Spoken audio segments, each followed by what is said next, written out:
मैं गर्व से कहता हूं कि मैं ब्राह्मण हूं।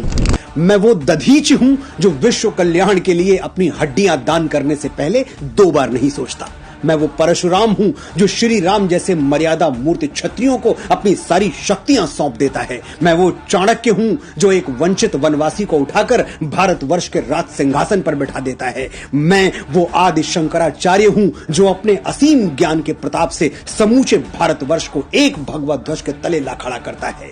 मैं रामकृष्ण परमहंस हूं जिसकी शरण में आने वाला स्वामी विवेकानंद हो जाता है। मैं समर्थ स्वामी रामदास हूं जो छत्रपति शिवाजी महाराज जैसा शिष्य देके इस धरा को धन्य कर देता है। मैं पेशवा बाजीराव बलाड़ हूं जो एक राजपूत राजा के स्वाभिमान के लिए थाली में सजा हुआ भोजन छोड़कर रणभूमि की ओर चल पड़ता है। मैं मंगल पांडे हूं जो स्वाधीनता के मस्तक पर तिलक बनकर जगमगाता है। मैं राजगुरु हूं, मैं तात्या टोपे हूं, रामप्रसाद बिस्मिल हूं, परमवीर कैप्टन मनोज पांडे हूं, मैं चंद्रशेखर तिवारी आजाद हूं। मैंने अपने रक्त से इस वीर प्रसूता धरती का अभिषेक किया है, इसलिए बच्चे बच्चे को जबानी याद हूं। मैं वीर सावरकर हूं जो अंडमान की सेलुलर जेल में 2 कटोरा पानी पी के स्वाधीनता के स्वप्न को जीवित रखता है। मैं बाल गंगाधर तिलक हूं जो भारतवर्ष को एक बार फिर अपनी संस्कृति पर गर्व करना सिखाता है। मैं दयानंद सरस्वती हूं जो अंग्रेजों के पथभ्रष्ट किए हुए भारत को संदेश देता है,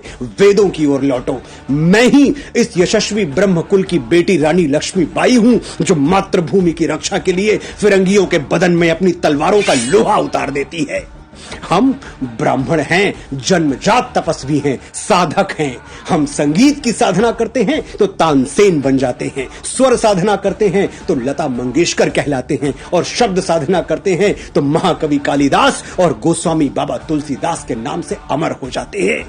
आर्यभट्ट, वाराहमिहिर, श्रीनिवास रामानुजम, वेंकटरमन, रामकृष्णन, हजारों लाखों यशस्वी ब्राह्मणों के नाम हमारे ब्रह्म पटल पर स्वर्णाक्षरों में अंकित हैं। मैं कितनी भी कोशिश कर लूं यह किस्सा रह जाएगा आधा। किस किस के मैं नाम गिनाऊं, सांसें कम है लोग ज्यादा।